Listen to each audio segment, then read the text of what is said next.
You are not an imposter. I have had the worst imposter syndrome just ever this year because I know like by trade I'm not an artist, and I know of several artists in the area who do what I'm doing and they're all amazing. But now I'm starting to accept that about myself that I'm also amazing, which like just on a personal level, it's hard for me to accept, but on a professional level, it's different than when you're in an office or when you're at a lab and somebody's telling you like, oh, you're doing this because it's your job. You telling yourself like you deserve to be in this space. It's a big deal. Welcome to the Before You Say I Do podcast. This podcast helps wedding couples learn industry secrets about the wedding industry and the various wedding vendors in the DC, Maryland, and Virginia areas. My name is Joshua Buxton, and I am your host. With over 7 years as a professional wedding videographer, I have filmed many weddings all over the United States and hope to help wedding couples find the right vendors before they say I do. Welcome to Before You Say I Do podcast. I'm Joshua Buxton with Buxton Media Productions, and today I have Brenda from Wild and Beautiful Art. Brenda, welcome to the podcast. Hi, thank you so much for having me. So Brenda, tell me a little bit about your business because you definitely have a unique wedding business that I have yet to see at any of my weddings, but it was brought up to me by another vendor and I was like, I have to have Brenda on this podcast because she has such a unique business. So can you tell me about what you do and what you offer for wedding couples? Of course. Thank you so much, first of all. So I'm a baby business owner. This is my first year, so I'm still getting into it. Oh, But gosh. yeah, I'm a live artist, but not in the traditional sense. Like it's not with the easels and you paint like the first kiss or the first dance. I go and I paint portraits, like 5x7 portraits of the guests, and they get to take those home as their wedding favor. That is so cool. So how does that process? How'd you even get into this then? Like how'd you get into the wedding business? You go from being a live artist and like was this like a concept that you came up with of, like what if I could do this as a business? Like how did that start? Yeah, so super long story short, I've always had art just like in my soul, and it's always been kind of like a side hustle. I'm actually by education a marine biologist. What? Um, yeah, and so I got my master's in New Zealand, then I came back, it was 2017, and science jobs were not an option. Oh, Um, and it was very, very hard, but I found a job in a lab, and when my daughter was born, I realized like it was just not enough money. So I quit my job, stayed at home with her, and I decided to really like give my all to focus on paintings and focus on weddings. Um, and during COVID, I had my wedding, and my husband's dad had passed away a little bit before we got married. So I wanted to paint a picture of my husband and both of his parents as like a way to have him there. And I did that, and a lot of people saw it. I'm like on Facebook and stuff, and they were like, "Oh my gosh, like my sister or my grandma or like whoever passed away, and I would love to commemorate them on my wedding too." And that was like my step into the wedding industry. So I started doing just those memorial paintings. And I was at a wedding expo showing those off, thinking like, hey, maybe people will pay me for this. Nobody bit, right? Because it's like, this is one thing. Expos are for the beginning of the process. That is like the very end of the process. But one of the brides that was there saw my paintings, loved them, and asked, she was like, would you ever consider doing these live? And at that time, I was like, absolutely not. These take me so long. Like, I would not have nearly enough time. But it sat with me and I thought about it. And I was like, you know what? I think I can do that. So I practiced, and her wedding was like 7 months after that expo. I reached out to her and I was like, look, I got it. I can do it. I want to try it. And then I was hooked. So I'm sorry, that really wasn't a short story. no, that's great. I mean, it's good. It's so good to learn a little bit more about the process because there's so many people who think that they have some ideas that might work for weddings, and like this is definitely something very new. Now, I've seen like the live oil paintings of like the dancing, the dance Mhm. of first dance, and that takes hours for them to do. But this was something that was so Yeah. unique. I'm like, how did you Yeah, how did you come up with this idea, and how have you been like reaching other couples about it? Is it more word of mouth, or like how are you promoting yourself now? So a lot of it is through like social media. So Instagram and TikTok are really big for They're this. great. But just also like venues or through connections with vendors. Like I know a few wedding planners now. Katie, who was actually on your podcast, Yep. I'm going to be working with her in October. Oh, that's So I'm super awesome. excited. Yeah. That's so But great. like, I think just posting about it and sending videos and not sending videos, but people sending the videos to their friends or like at a wedding that I went to, I think the bride's like cousin or something was going to get married the next year. She was like, I already want to book you because like That's awesome. this is really cool. No, it's such a cool, and it's actually a really unique way to market yourself, because like when you do the drawings, I'm assuming like you give them to the couple or to the people that are there at the wedding, and it's like Yeah. that's a marketing thing that they're taking with them. Like, you know what, this would be great for my wedding. Or like somebody will say like, where'd you get Yeah. that? Like, oh, there's this person named Brenda Yeah. who makes these at the weddings. Like, that is amazing. I want that there. So that's really cool. That's a really, really cool story. And I do find it with a lot of wedding vendors, how many people, come from a completely different background and somehow venture into weddings. Like Yep. myself, I was a musician. I studied trombone playing and conducting for 18 years, and I and love that. and now I do video. So it's like Yeah. we all find our way into this industry, and it's so cool to hear everybody's backstory, like, and the fact that you went to New Zealand, that I'm a little jealous of that. It was a really amazing year. It was amazing. It was like well, with what you're saying, like with your music and then your video, it's like you have two passions Hmm. and you got to live both of those. That's how I feel. Yeah. Like maybe one was very short-lived and who knows, maybe hopefully I'll get a chance to come back to it someday. But this is my other passion. So That's it's awesome. really great. So tell me a little bit about your process the day of the wedding. What is it? How do you prepare for these things? Like, what are the things that you bring? And like, how do you work with the wedding couples? Like, tell them what it is you're going to do that day. Yeah, okay. So I have like my necessities, my papers that I cut and like prep beforehand. So I spent like a week preparing up to before each Wow. wedding. Okay. Because I have my papers, I have a painting that I do also for the couple getting married, which again is beforehand because I want to be able to focus all my time on the guests that night. So I talk with them or their planners, or sometimes it's their parents if it's a surprise. Um, then I bring all of my paints, all of my brushes, I put my paintings into like little plastic envelopes because that way when guests take them that night and leave them at the table and drinks are there and dancing and everything, you never know. So yeah. And what else? I think that's basically what I bring. Well, that's cool. So do you like have I'm curious because, there's some weddings that are like 50 people show up, but then there's some weddings like 250. Do you have a Mhm. limit to how much you can do? And like, how do you navigate that?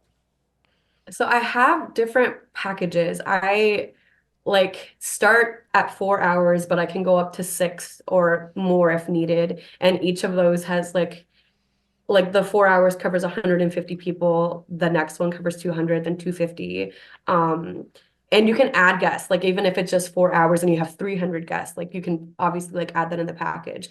But what I do is for everybody, like the night of the wedding, I try to finish as many paintings as possible. If I'm lucky, I'm able to bring either my friend or my mom with me as assistants, like one or the other, and they help me with like taking pictures or packaging the envelopes or like even like sometimes coloring the skin tones, which really is a lot of help. um, and then I try to finish as many guests as I can that night, but anybody that I don't get to finish, I will take home with me and I will paint their pictures because I take pictures. So it's not like caricature artists where they're standing in front of me the whole time. So I'm able to bring their pictures home with me, and then the few weeks after the wedding, I paint everybody else that is left, and I mail them to the couple, and they'll send them out with their thank you notes. Oh, that's really special. That's actually a Yeah. really good way to like you just hand them the bundle and then they deal with it, like kind of situation, the couples. And it's a really nice gesture from the couple and from you to be able to still get these things to them, because I can only imagine, Exactly. like, when you have 250 or 300 guests, like, how do you really get through that many? I Because know. you do put a lot of time, like, into each one of these. And that's kind of, maybe that's my next question, is like, how long does it take you per, portrait that you Yeah. spend on them? So I don't do, I know other artists, like other portrait artists who do it like one at a time. I kind of batch mine out. So I sketch a bunch and then I paint a bunch. And while those are painting, I do the next round. And then after those are dry, I come back and I outline them. So in 4 hours, I can finish about 50 guests, sometimes more. If it's like black tie events are really great because most of the men are wearing black suits, so like They all that is look like the bang, same. bang, So bang, bang. Yeah. But then you have other weddings who are like cultural weddings, beautiful. I love them. The clothing is so intricate and detailed and colorful, and I want to capture as much of that as possible. So that night, maybe less people will walk away with the painting, but everybody's still going to get one who wants right. one. No, that's really cool. So I know you're still pretty young in the industry, but what are some things that if you were talking to wedding couples, that you could prepare them for a phone call with you, or like what are things that you wish that they knew about what you do and like why that might be important for them? Um, I think when you're in the wedding industry, you have to kind of like set yourself into a section of what you belong in. And I am not only like wedding favors, I'm also entertainment. But because I do have a lot of guests who come and just like watch me and they're like, oh, I'm just here to like watch. This is really cool. But like, I think for marketing, I go more as favors. And I think this is so special because it's not, and I'm not like pooping on any other favors. Any favors are awesome, but there's something so unique about being able to take a painting of yourself home with you. And every time you see it, you're going to be like, oh my gosh, that was from, like Josh and Sarah's wedding. And I've had couples reach out to me and saying like, oh yeah, like my aunt still has hers on her refrigerator, Right. and just, but also like as an art form, having a painting of yourself, I think is really special. And like most people here don't. So Right. Yeah, I mean, it's really a unique favor because it's so personalized to that person. It's not just a bundle of mints or, something that's very generic, and but it's something that's personalized to every single person that's there. And yeah. so they can take that home, and you're right, like they're probably going to hang it up. They might frame it, like how many of us actually, I mean, I don't even know the last time I've had a couple's photo with my wife, or even a family photo. It's been years. But I'm thinking back and I'm like, man, how cool is that? You just go to the wedding and somebody like gives you, this drawing. Then you're like, oh my gosh, like this is the coolest thing ever. Like, Plus you're I dressed think it's up so and cool. fancy already. Exactly. And how Yeah. often do you do that? As you get older out there, you'll start to realize how very few times you do this. So, yeah, that's a Dressing up really is good not a point. thing as a real adult. No. Especially if you have kids. It's even harder. Yes. So, oh man. That's a really good point. How did you get into drawing and artistry and all this stuff? You said that you went to school for marine biology, right? And like, but this is something like you don't just pick up, and just do. It's something that like probably is something that's been around for a while. Can you talk about how you got into, drawing and like where your passion went with this? Yeah. So fun fact, the only art class I have ever taken in my life was in seventh grade. Um, but I loved just painting and drawing and sketching ever since I was a little kid. And just as I went through like middle school and high school, I was always the kid that was doodling in my sheets and in my like bedroom at my parents' house, I would draw on the walls. Um, as much as they loved that. I'm sure your parents love that. Yes. Well, actually, my dad did say that it was really cool because it was like I left like a little handprint, but like That's cool. of Yeah. myself Yeah. there. Many That's years down the yeah. road, they probably appreciate Yeah, it. right. And then throughout college, like I said, it was more of like just a thing for myself. And I would paint things for my friends, like the Christmas presents for my family members. Then I started I started in Etsy and to try to like sell to other people that like I didn't know, and it went okay. Um, but it was more just like it was more calming and grounding for me, and it healed, like it helped center myself and like my soul. So to be able to do it now professionally is wild. Like I never, like seventh grade Brenda never would have imagined this, right? Like Right. even Yeah. in college, it was always like marine biology, marine conservation. This is what I want to do, which it's still like I would love to do that with my life. But being given the opportunity, even like though I never expected it or thought it would happen, it has been huge. So if I could have like remembered going back into college and told myself that I was going to do wedding videography, I would have thought I was crazy about it. Like there's no way, as a musician and a trombone student back then, that I would have told myself like, oh, you're going to do wedding videography in, 18 years. And I would have been like, you're crazy. There's just no way that I would have thought that through. And I know the same would have been for you as well. Like, that's not something that was on the front of your mind, that like you were going to be No. this artist and weddings, and like that was something that was in the future for you, right?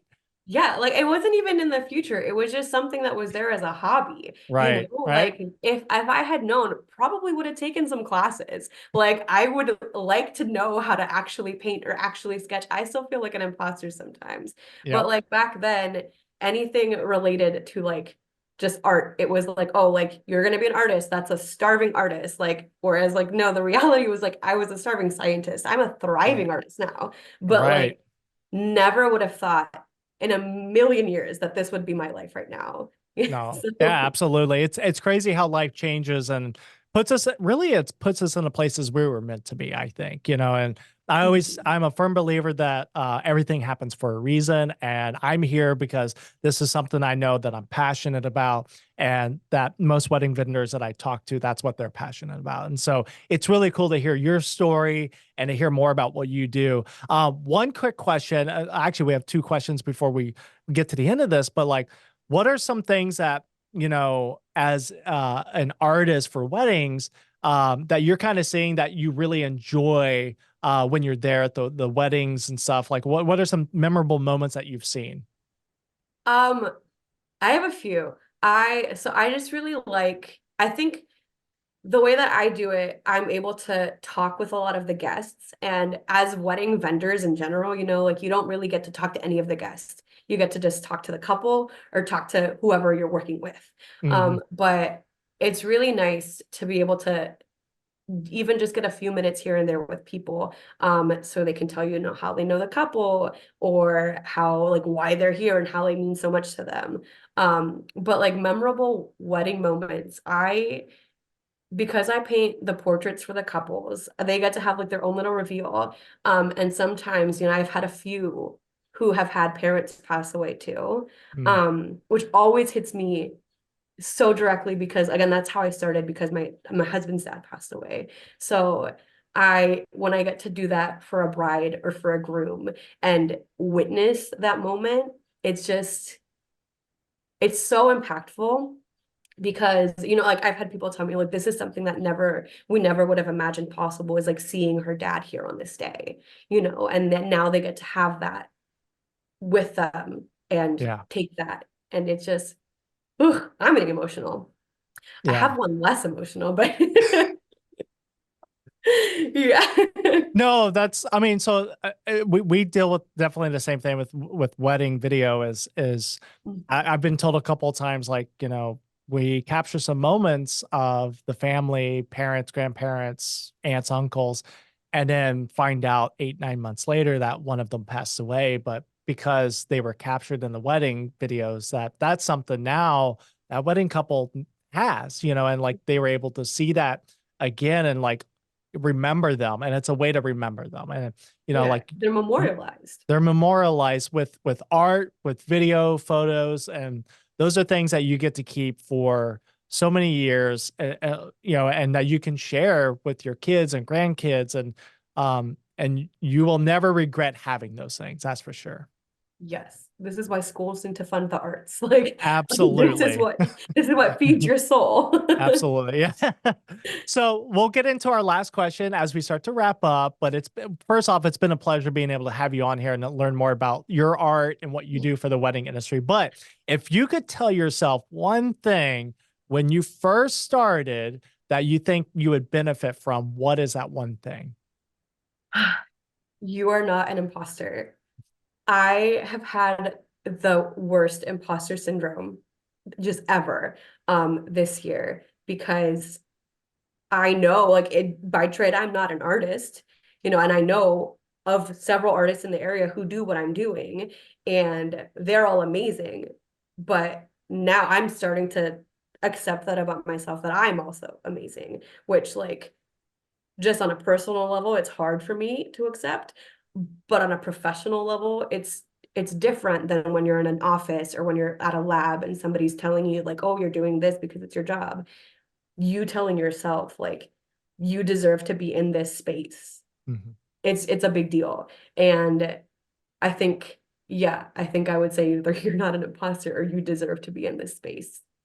Well, Brenda, your art is amazing, and I've seen a lot of it on Instagram and your website, and it's really good stuff. And I hope more wedding couples find you and find what it is you can offer them. So, can you tell everybody on the podcast and YouTube where is it that they can find you and learn more about what you do? Yeah, it's Wild and Beautiful Art. That's on Instagram and on TikTok, and wildandbeautifulart.com is my website, and that has all of the information for everything. Awesome, Brenda. Well, thank you so much for being on this podcast and being a guest here. Make sure to check her out. And if you got a wedding coming up and you want something very unique and impactful for your wedding, definitely look into Brenda and what she does. So thank you Thank you again, so Brenda, much. for being our guest. It was so great to be here and to talk to you. Thank you for joining us on this episode of the Before You Say I Do podcast. Make sure to subscribe, like, and follow our YouTube channel and podcast platforms.